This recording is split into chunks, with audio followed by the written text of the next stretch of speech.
하나님 말씀 베드로전서 4장 10절 읽겠습니다. 하나님 말씀 베드로전서 4장 10절입니다. 각각 은사를 받은 대로 하나님의 여러 가지 은혜를 맡은 선한 청지기 같이 서로 봉사하라. 한 번 더 읽겠습니다. 각각 은사를 받은 대로 하나님의 여러 가지 은혜를 받은 선한 청지기 같이 서로 봉사하라. 화창한 가을 날씨입니다. 참 맑고 깨끗한 공기가 느껴지는 그런 참 좋은 날씨입니다. 이 날씨에 하나님께 경배드리기 위하여 나온 우리 성도들에게 하나님께서 복을 주시고 또 그 삶을 그리스도 안에서 또 믿음으로 강건하게 하시고 형통하게 해주시기를 바랍니다. 지난 한 주 동안 사시느라고 참 수고 많이 하셨는데 주의 사랑이 우리 가운데 새 힘을 불러일으키고 그래서 살아가는데 하나님 때문에 또 행복하고 또 새로운 용기가 생기고 또 의욕이 넘치는 그런 주의 사랑하는 성도들이 되기를 소망합니다. 전도회가 며칠 남았죠? 며칠 남았습니까? 10일 남았습니다. 다음 안식일 지나고 화요일이 되면 하나님 말씀을 전하는 전도 집회가 우리 교회당에서 이렇게 있습니다. 많은 우리 성도들이 이 일을 위하여 기도하고 있고 또 전도에 청한 사람들을 만나고 또 그들에게 또 구체적으로 요청하기도 하는 것으로 알고 있습니다. 미흡하지만 이렇게 그 카카오톡 이렇게 메시지죠. 이 메시지를 통해서 전도회를 청할 수 있는 그런 어떤 이렇게 영상도 만들었습니다. 아마 우리 재직들은 다 알고 있을 거고요. 그 영상들을 함께 나누고 또 우리 사람들에게 보내서 사람들이 이 전도회를 알고 또 참여할 수 있는 기회를 갖도록 하시면 좋겠다 그렇게 생각합니다. 내일 이런 새벽 기도가 있고요. 그리고 전도회를 앞둔 교회 또 대청소도 있습니다. 전도회가 마쳐지면 우리 신자들과 함께 또 전도회에 참여했던 분들과 함께 또 소풍 가는 것도 있습니다. 많은 참여 있기를 간절히 바랍니다. 오늘도 예배를 마치고 전도 이후원에 있고 그리고 식사하고 전도지 분급이 있습니다. 성도님들께서 참여하셔서 이 일을 함께 했으면 참 좋겠습니다.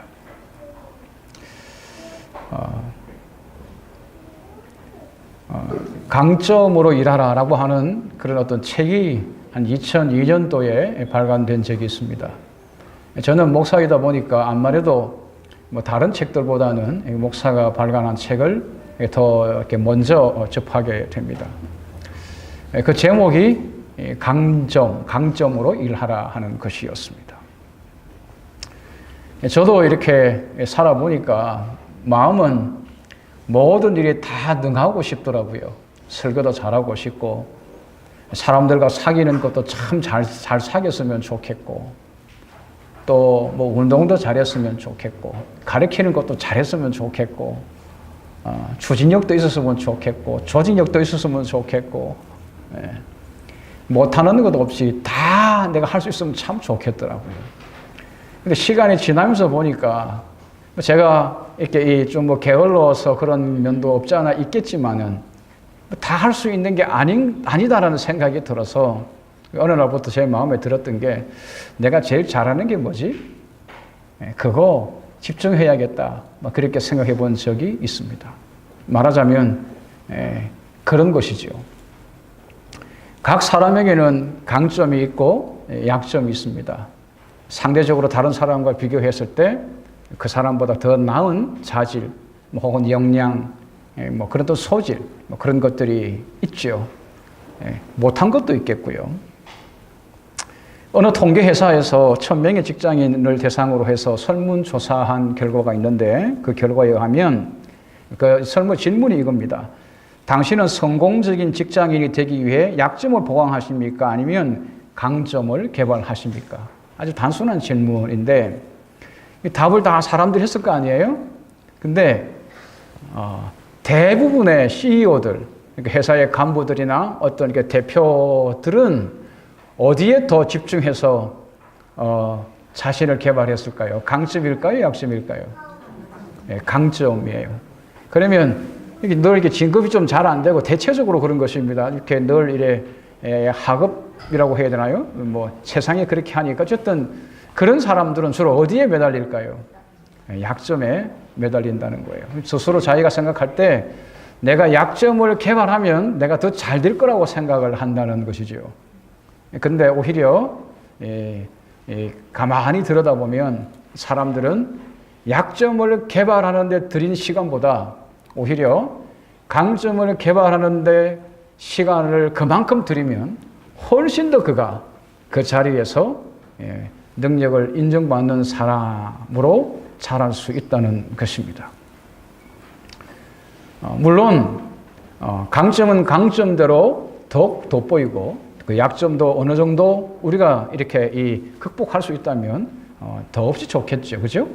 어쨌든 중요한 것은 약점 개발하는 것보다 강점을 개발하는데 훨씬 더 많은 관심과 노력을 기울이는 것이 성공하는데 어떤 능력을 인정받고 어느 한 자리에서 자기의 입지를 다지는데 훨씬 더 중요하다고 하는 것입니다.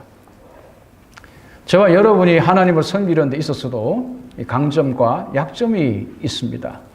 어떤 면은 참 잘하는데 어떤 면은 부족한 것입니다. 다시 제가 이렇게 높아지면서 말씀을 드립니다만은 우리 신자들이 잘 구별을 해야 하는 게 이 나쁜 점과 그리고 좋은 점 그리고 서로 다른 점을 구별해야 합니다. 두 개를 빼서 나쁜 것하고 다른 것을 구별해야 돼요. 다른 것을 보고 나쁘다고 하면 안 돼요. 제가 보니까 우리 신자들 가운데 그런 경우가 참 허다해요. 이 강점과 약점은 나쁘냐 좋으냐의 문제가 아니에요. 그 사람이 저 면에는 더 능한 거고 다른 면에는 부족한 거예요. 근데 다른 사람은 그가 잘하지 못하는 것을 더 잘하고 또 그가 잘하는 것을 그는 또 못해요. 근데 사람들이 이렇게 서로 다른 것을 가지고 그걸 나쁘다고 판단해서 관계가 이렇게 깨어지고 교회의 이런 이 조화가 이렇게 통일성, 하나됨이 이렇게 파괴되는 것을, 이게 도전받는 것을 우리가 보게 됩니다. 나에게 있는 강점은 뭘까요? 남들과 비교했을 때, 혹은 내 자신을 보았을 때, 내가 특별히 잘하는 게 뭘까요? 이 강점이라고 하는 것은 좋아하는 걸 말하는 것이 아닙니다. 내가 하고 싶은 걸 말하는 것이 아니라 실제로 내가 일을 했을 때 일에 어떤 더 좋은 결과를 만들어내는 것, 그걸 말하는 것입니다. 저와 여러분이 하나님을 섬길 때는 내가 가지고 있는 그 강점을 갖고 하나님을 섬기는 거예요. 내가 잘 하지도 못하는데 부족한 면 그걸 가지고 하나님을 섬기는 것이 아니고 정도의 차이는 혹시 사람마다 내보다 그 면에서 더 잘하고 더 잘할 수는 있겠지만은 저와 여러분이 하나님의 일을 하는 데 있어서 교회를 섬기는 데 있어서 일상생활 가운데에서 하나님을 영광스럽게 하는 데 있어서 내가 잘할 수 있는 것이 있는 것입니다. 오늘 이 안식일에 그 문제를 함께 생각해 보겠습니다.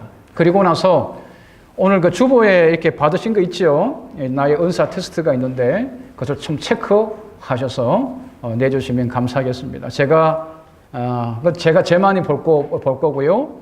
우리 교회 내년도 재직을 선출하고 그 다음에 서그룹을 편성하고 그리고 사역팀을 만들 때 자료로 쓰겠습니다. 그러니까 나눠주신 것이 있으면 이렇게 위에다 이름을 적으시고 체크를 해주시는데 다시 말씀드리지만 되고 싶은 나를 쓰면 안 돼요.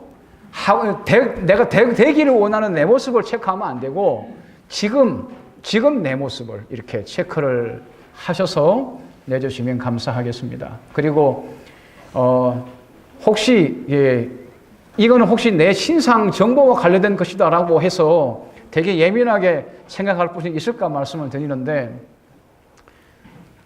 아까도 말씀드린 것처럼 각 사람마다 차이가 있어요.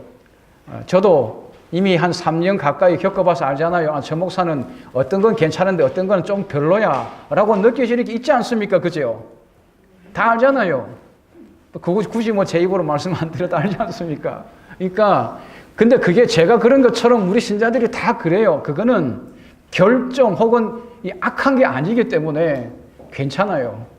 다시 말씀을 드리겠습니다만은 우리가 악한 건 뭘까요? 악한 것은 우리가 어떤 장점을 갖고 있든지 간에, 어떤 자질을 갖고 있든지 간에, 어떤 가능성을 갖고 있든지 간에 그걸 이기적인 마음으로 자기를 위하여 쓰는 것입니다. 그게 악한 거예요. 그러니 그걸 잘 기록하셔서 나중에 제출해 주시면 감사하겠습니다. 저와 여러분이 예수님을 구주로 영접할 때, 다른 말로 하면 예수 믿겠다라고 했을 때, 그리고 침례를 받음으로 새 사람이 됐을 때, 예수 믿는 사람, 예수 사람이 됐을 때, 그리스도인이 됐을 때 우리가 받는 은혜가 있죠. 첫 번째는 죄 사함을 받습니다. 그죠? 뭘 받아요? 죄 사함을 받아요. 이걸 다른 말로 의롭게 된다고 해요. 죄에 받는 말이 의거든요. 죄 사함을 받고 하나님이 우리를 죄 없다고 하시고 네가 의롭다고 하십니다. 누구 때문에 우리를 의롭다고 하시죠? 우리가 믿는 예수 때문에. 조금 더 어렵게 말하면 우리는 죄가 많은데 예수님은 의롭거든요. 그래서 우리가 예수를 믿으면 하나님이 우리가 믿는 그 예수님의 의를 인해서 우리를 용서하시고 우리 죄를 씻으시고 그 예수님의 그 의를 인해서 우리를 의롭다고 해줍니다. 우리가 의로운 건 전혀 아닌데 우리가 믿는 예수님이 의롭기 때문에 예수님은 우리를 죄 많다 혹은 죄 있다라고 아니하시고 네가 죄 없다, 네가 의롭다라고 말씀하시는 것입니다. 두 번째로 예수를 믿으면 우리가 하나님의 자녀가 되지요. 하나님의 자녀로 불림을 받습니다. 왜 그러냐 하면 예수를 믿는다고 하는 것, 예수를 믿고 침례를 받는다고 하는 것은 새로운 탄생을 의미합니다. 새로운 탄생을 의미하기 때문에 저와 여러분이 예수를 믿으면 하나님의 자녀로, 예수 사람으로, 하나님의 백성으로 그렇게 우리의 신분을, 우리의 이 호적을 하늘 호적에 옮겨서 하나님의 자녀로 이렇게 올리십니다. 그 다음에 또 하나는 저와 여러분이 예수를 믿어서 죄 사함을 받고 의롭게 되었다 하더라도, 하나님의 자녀가 되었다 하더라도 여전히 우리 안에는 죄가 있어요. 이 죄의 이 근성이 있단 말입니다. 본성적으로 죄되다라고도 말하고 어떤 사람은 이 죄된 근성을 갖고 있는 것입니다. 그 영향을 많이 받아요. 그리고 의롭게 된 사람으로서, 하나님의 자녀가 된 사람으로서 하나님의 자녀답게 의롭게 삶을 살아야 하잖아요. 그래서 우리가 예수를 믿고 침례를 받을 때, 예수를 구주로 영접할 때 우리에게 하나님이 임하셔요. 다른 말로 하면 성령이 우리 마음에 오십니다. 또 다른 말로 하나님이 우리에게 성령을 주십니다. 성령을 선물로 주셔요. 그래서 누구든지 예수 믿는 사람에게는 누가 계세요? 성령이 계십니다. 성령께서 우리 마음에 계셔서 우리를 예수 사람으로 살아가도록, 하나님의 자녀답게 살아가도록, 하나님의 의로우심이 드러나는 그런 삶을 살 수 있도록 하십니다. 그러니까 예수 믿고 살아갈 때 우리 혼자 이렇게 내가 예수 믿었으니까 이제는 뭐 내 혼자 이렇게 살아가는 게 아니에요. 이 하나님의 백성으로 살아가려고 혼자 막 노력하는 것이 아니고 그 삶이 가능하도록 하나님이 우리 안에 계셔요. 다른 말로 하면 성령을 우리에게 주시는 것입니다. 조금 더 설명을 드리겠습니다. 왜 우리가 예수를 믿을 때 성령이 우리에게 임하실까요? 왜 하나님 우리에게 성령을 우리에게 허락하실까요? 아까 말씀드린 것처럼 하나님의 자녀답게 살도록 하기 위해서입니다. 하나님의 영광을 위하여 살도록 하기 위해서, 하나님의 의를 드러내고 거룩한 삶을 살도록 하기 위해서, 다른 말로 하나님이 사랑이시니까 하나님의 그 사랑을 우리도 드러내며 살도록 하기 위해서 우리에게 누구를 허락하신다고요? 성령을. 그래서 이 갈라디아 5장 22절 23절에 보면 성령께서 우리 안에 역사하시고 성령의 그 역사에 우리 마음을 굴복할 때, 그 성령의 역사를 우리가 따를 때, 내 의지를 그 성령의 역사에 이게 순응할 때, 시킬 때 일어나는 변화가 뭐냐 하면 사랑과 희락과 화평과 오래 참음과 자비와 양선과 충성과 온유와 절제인 거예요. 이게 누가 하시는 일이냐 하면 성령께서 우리 안에서 역사하셔서 일어나는 변화예요. 우리가 뭐 할 때, 그 성령의 역사에 우리가 순응하게 될 때 사람이 바뀌는 것입니다. 그토록 이기적인 사람이 이타적인 사람으로, 우중충하는 사람이 그렇게 예수 안에서 기뻐하는 사람으로. 다시 말씀을 드리지만 상황이 바뀐 게 아니고 환경이 바뀐 게 아니고 내가 바뀐 것입니다. 누구 때문에? 예수 때문에, 내 안에 계신 그 성령 때문에 그렇습니다. 그래서 예수 믿는 사람들은 나 자신을 바라보거나 혹은 상황을 바라보는 사람들이 아니고 예수를 바라보고, 내가 할 수 있는 그 어떤 일을 생각하는 자가 아니고 성령께서 내 안에서 하실 수 있는 일을 생각하는 사람들입니다. 그래서 이 성령의 역사에 저와 여러분이 믿음으로 순응하게 되면 사람이 바뀌는 것입니다. 다른 말로 하면 그의 품성의 변화가 일어나는 것입니다.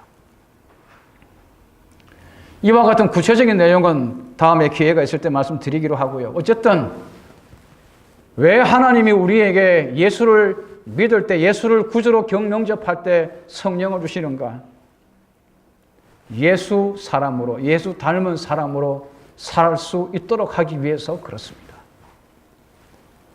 그분처럼 사랑하고, 그분처럼 즐거워하고, 그분처럼 평안을 누리고, 그분처럼 오래 참고, 그분처럼 자비를 베풀고, 그분처럼 남을 구제하고, 그분처럼 하나님 앞에 충성스럽고, 그분처럼 온유하고, 그분처럼 자제할 줄 아는 사람, 욕망을 통제할 줄 아는 사람이 되게 하는 것입니다.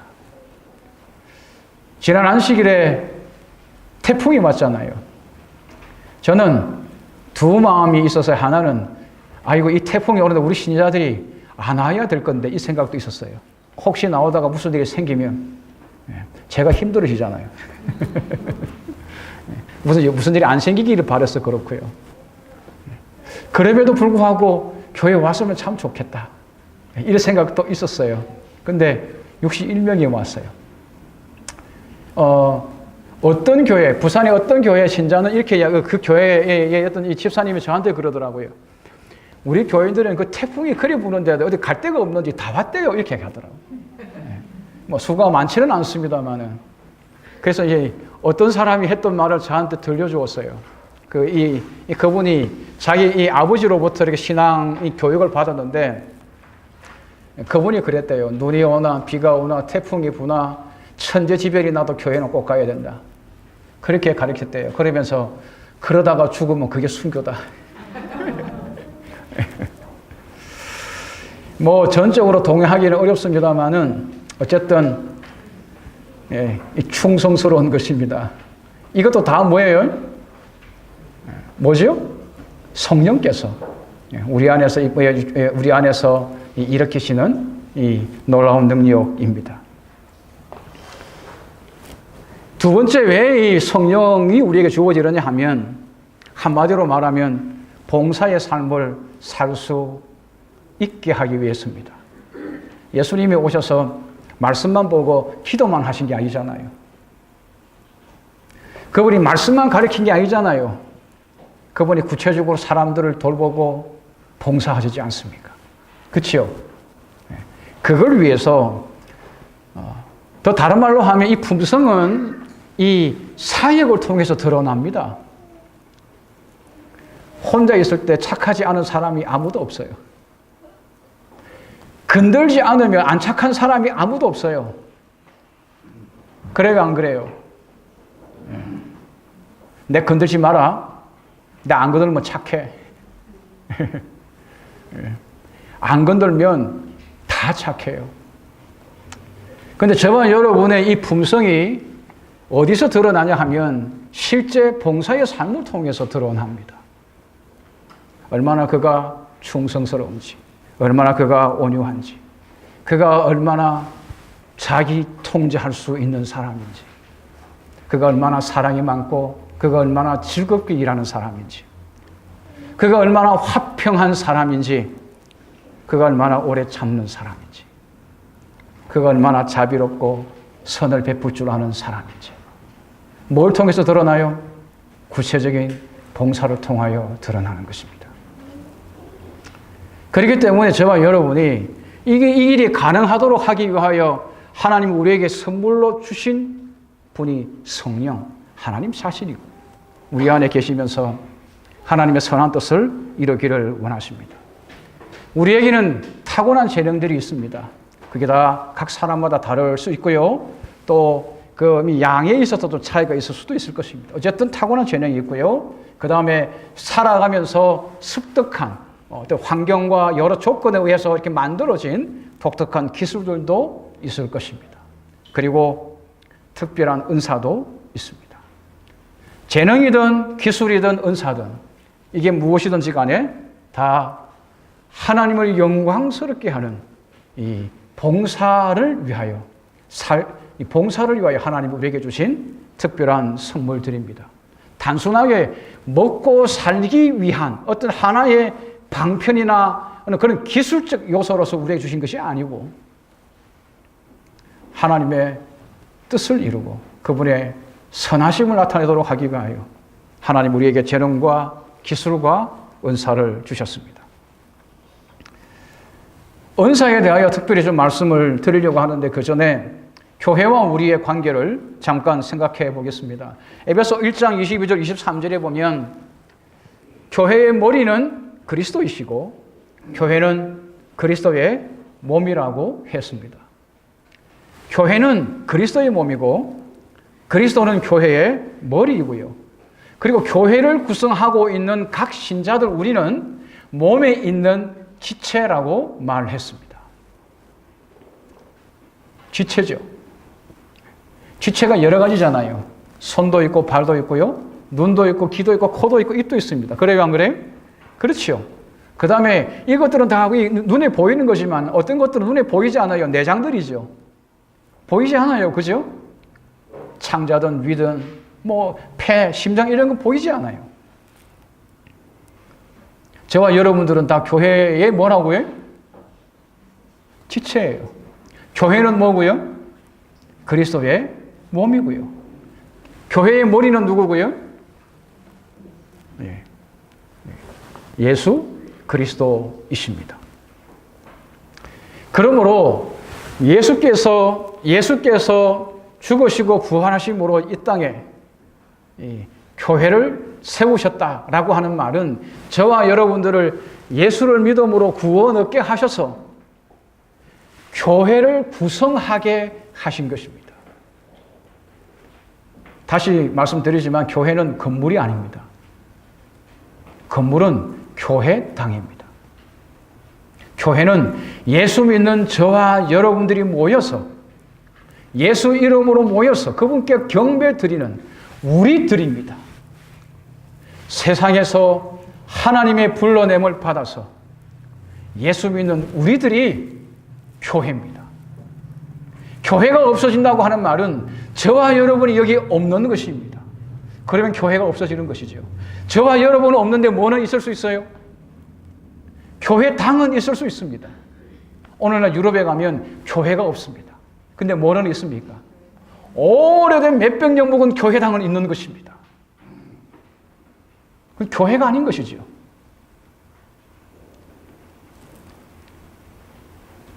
교회입니다, 우리가. 그리고 우리 각 사람은 누구예요?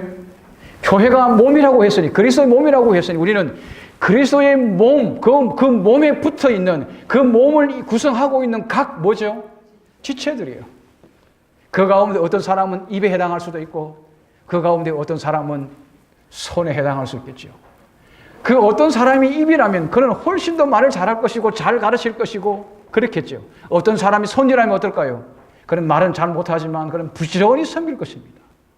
만약에 그 어떤 사람이 발이라면 그는 누구보다도 빠르겠죠. 그죠? 신속하게 교회를 섬기고 봉사할 것입니다. 근데 발이 손보고 왜 니는 빨리 안 하냐? 왜 내처럼 뛰지 못하냐? 하면 안 되는 것입니다. 아까 말씀드린 것처럼 강점과 이 약점은 악한 거 나쁘고의 문제가 아닌 것입니다. 어떤 사람은 어떤 면에서 더 잘하는 것입니다. 나는 이걸 잘하는데 그가 내가 하는 것만큼 하지 못하고 나와 발맞추고 하지 못한다고 그걸 악하다고 하면 그게 악한 것입니다. 그는 발이 아니기 때문에 발만큼 뛰지를 못하는 것입니다. 그는 손이니까.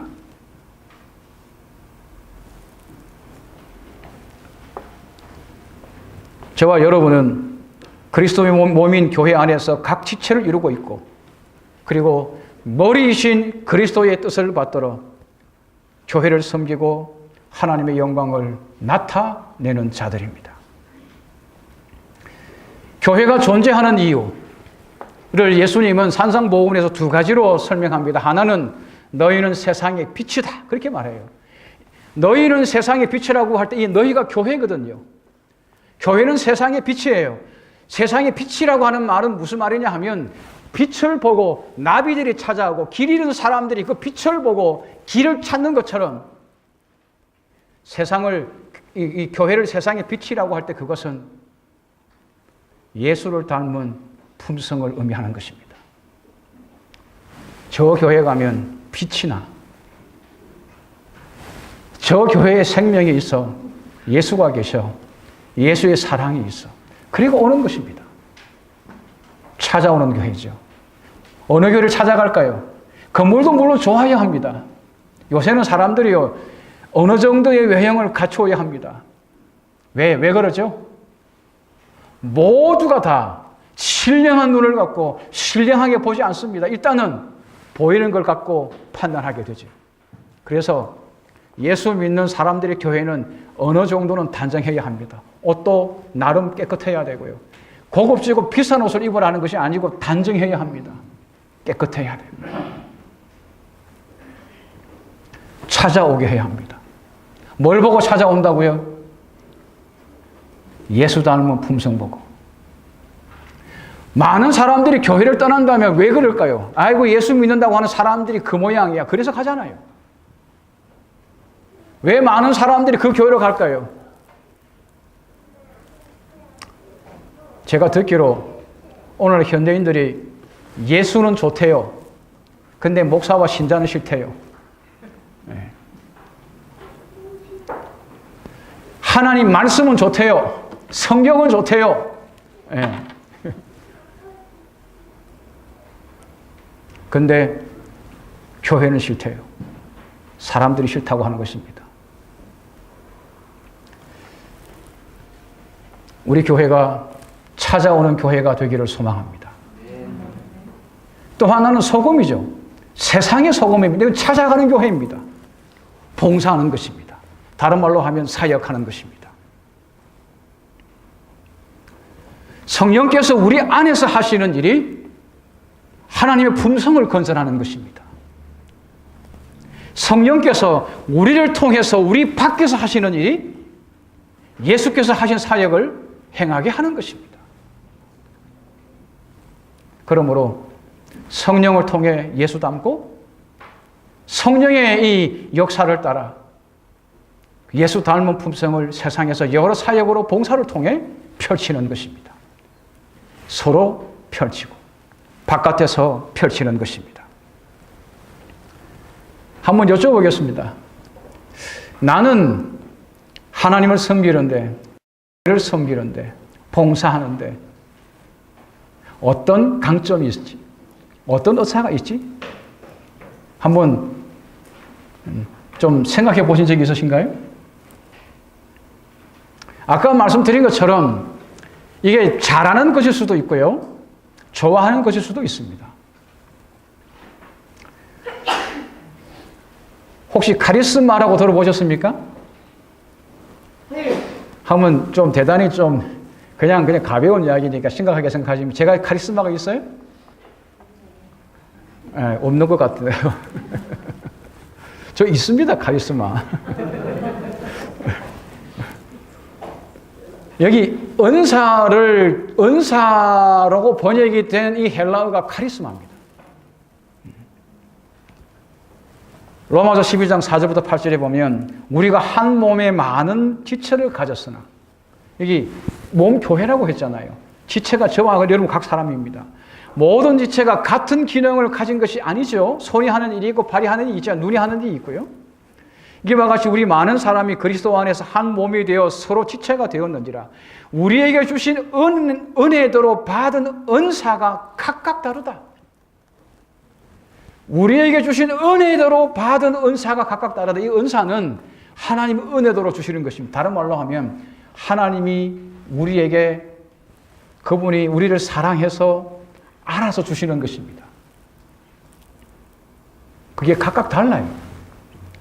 그 은사의 종류가 예언이 있고 섬기는 일이 있고 가르치는 것이 있고 위로하는 것이 있고 위로하는 걸 격려하고 용기 주는 것입니다. 옆에 있어주는 것입니다. 구제하는 것입니다. 남 불쌍한 거 보면 막 그냥 이렇게 막 도와주는 것이죠. 다스리는 것입니다. 행정을 잘하는 것입니다. 그 다음에 긍휼을 베푸는 것입니다. 이 자비로운 것입니다.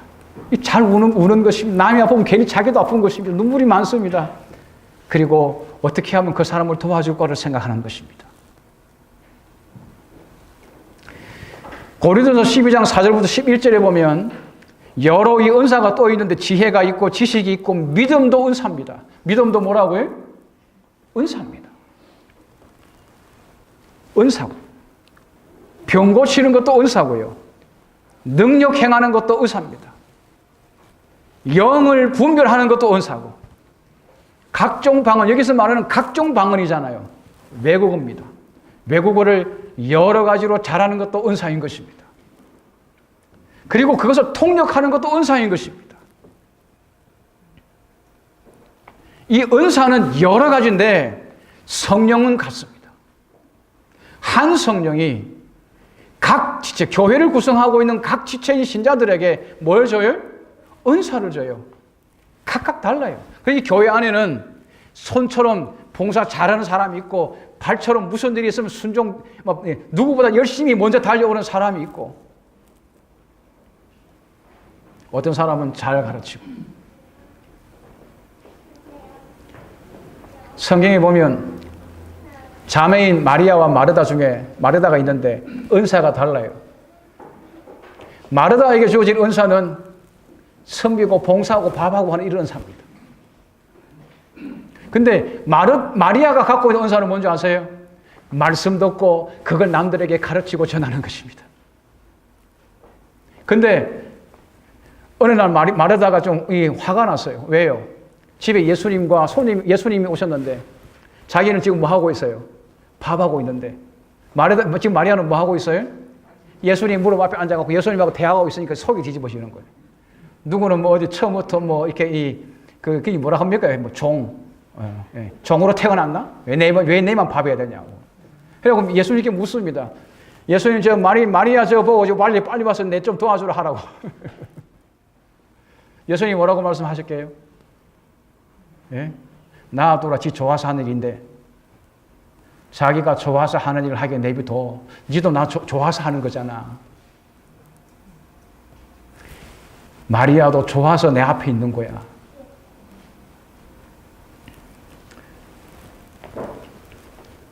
저와 여러분이 둘 다 잘할 수 있으면 제일 좋아요. 그죠? 근데 어떤 사람은 반응이 돕는데 봉사한다, 일한다 하면 훨씬 더 반응이 빠른 것입니다. 근데 말씀을 듣는다, 전도한다 이러면 반응이 느린 거죠. 또 어떤 사람은 말씀 듣는다 이런다 하면 반응이 빨라요. 근데 뭐는 반응이 늦어요? 일한다 이러면 반응이 느린 거예요.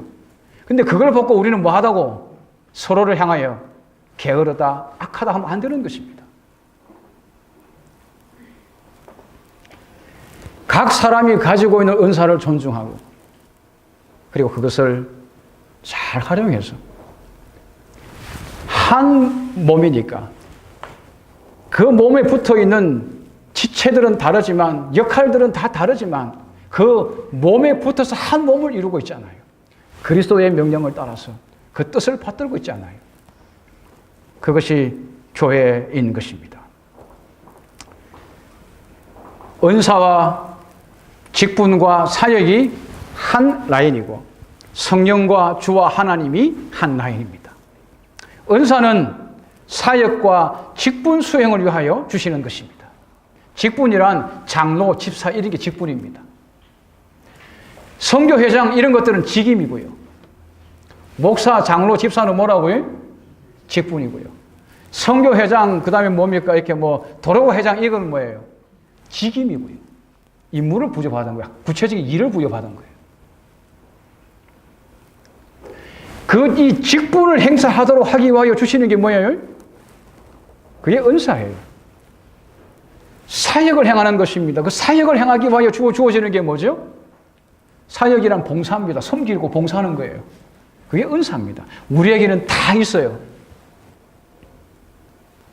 나중에 검사할 때 참고하시면 좋겠습니다. 지금 그리스도는 하늘에 계십니다. 하지만 세상에는 그분이 두신 그분의 몸이 있습니다. 세상에 있는 그분의 몸이 뭐죠? 그분이 하늘에 계시지만 세상에 있는 그분의 몸이 뭐죠? 교회입니다. 예수님은, 하늘에 계신 예수님은 세상에 있는 그분의 몸인 교회를 통해 자신을 나타내십니다. 어떻게 해요?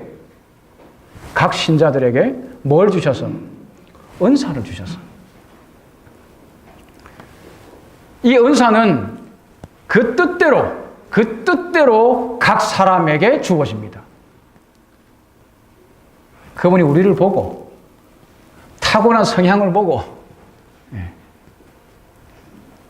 우리에게 적합한 은사를 주십니다. 성경에 있는 여러 은사들을 이렇게 합쳐가지고 이렇게 나눠보면 이렇게 구분이 됩니다. 특별히 가르치는 것과 관계된 은사들입니다. 가르치고 지식 잘 배우고 그리고 잘 적용하고 나누고 잘 이렇게 이 말씀을 갖고 사람들을 잘 먹이는 것입니다.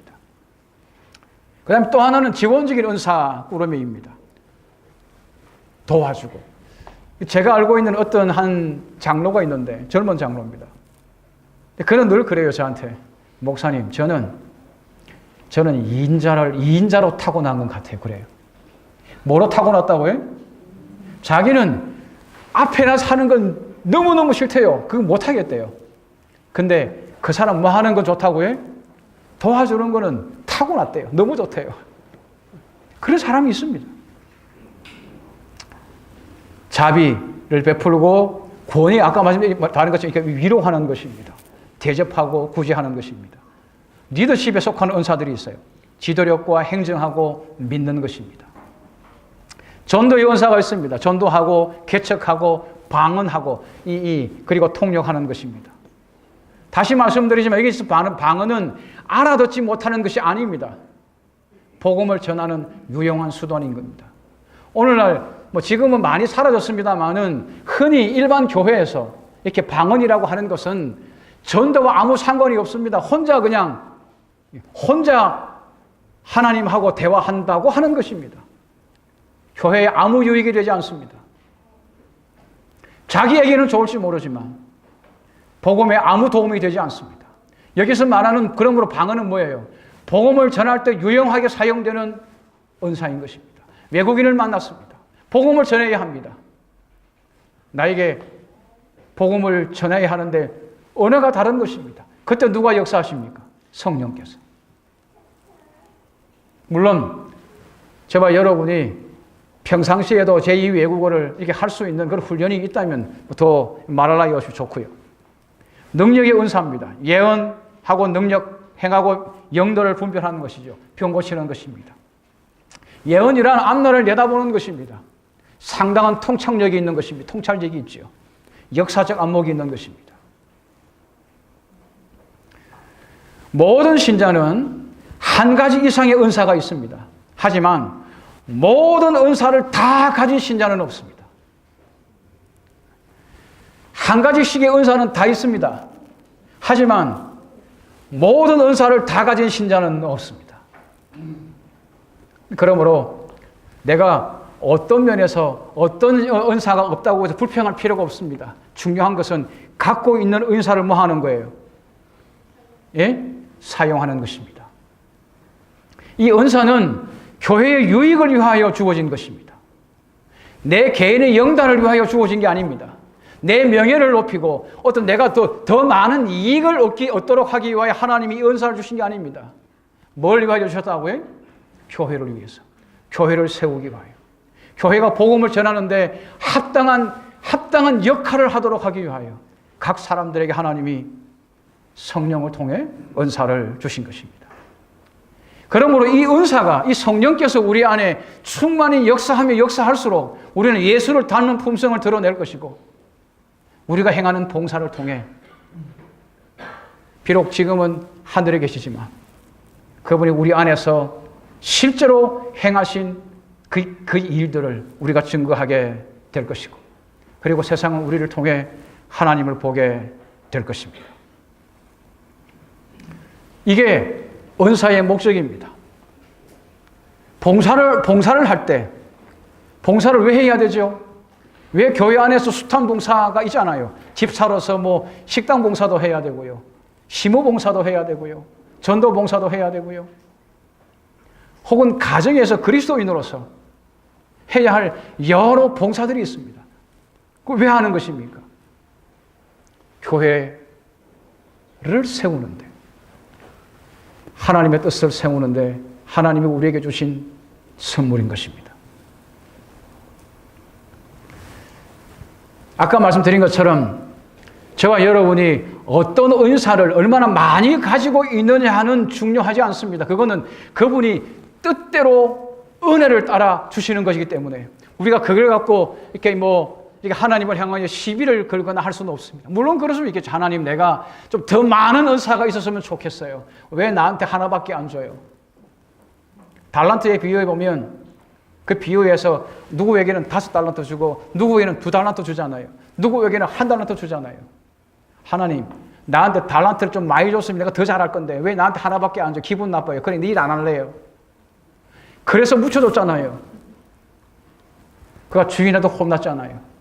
주인이 원하는 것은, 예수께서 우리에게 바라시는 것은, 은사를 주실 때 바라시는 것은 우리가 얼마나 많은 은사를 갖고 얼마나 많이 사람들에게 알려져서 일 잘하느냐가 아니고 갖고 있는 은사 하나를 얼마나 제대로 사용하느냐 하는 것입니다.